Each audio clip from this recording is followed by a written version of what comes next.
শাহরুখ খান।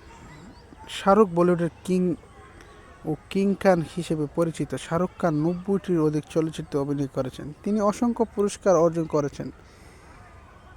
তদন্ত রয়েছে ১৪টি ফিল্মফেয়ার পুরস্কার, যার ৮টি শ্রেষ্ঠ অভিনেতার পুরস্কার। হিন্দি চলচ্চিত্রে অসাধারণ অবদানের জন্য ২০০২ সালে ভারত সরকার শাহরুখ খানকে পদ্মশ্রী পুরস্কার ভূষিত করে এবং ফ্রান্স সরকার তাকে অর্থতে আটলেট এর লেজিও ডনর সম্মাননা ভূষিত করেন। অভিনেতা হিসেবে বৈশ্বিক অবদানের জন্য শাহরুখ খানকে সম্মানসূচক ডক্টরেট উপাধি ভূষিত করেছেন।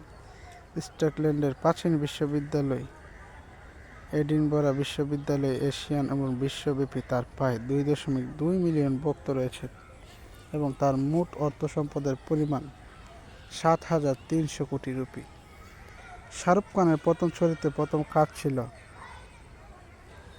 লেকটনের টেলিভিশন ধারাবাহিক ডিল দরিয়া। ১৯৮৮ সালে ধারাবাহিকটির শুটিং শুরু হয়, কিন্তু নির্মাণ বিলম্বের কারণে ১৯৮৮ সালে রাজকুমার কাপুর পরিচালিত ফৌজি টেলিভিশনের ধারাবাহিক কাপুর অভিনেতা হিসেবে তিনি আত্মপ্রকাশ করেন। মুক্তিপ্রাপ্ত দিওয়ানা ছবির মধ্য দিয়ে তার বড় পর্দায় অভিবেশন হয়। ৬২ সালে ছবিতে তার বিপরীতে ছিলেন দিব্যা ভারতী এবং তিনি ঋষি কাপুরের পর দ্বিতীয় প্রধান পুরুষ চরিত্রে অফিসের ব্যবসা সফল করেন এবং তিনি বলিউডে তার কর্মজীবন শুরু করেন। এই ছবিটি তার কাজের জন্য তিনি শ্রেষ্ঠ নবাগত অভিনেতা বিভাগে ফিল্মফেয়ার পুরস্কার লাভ করেন।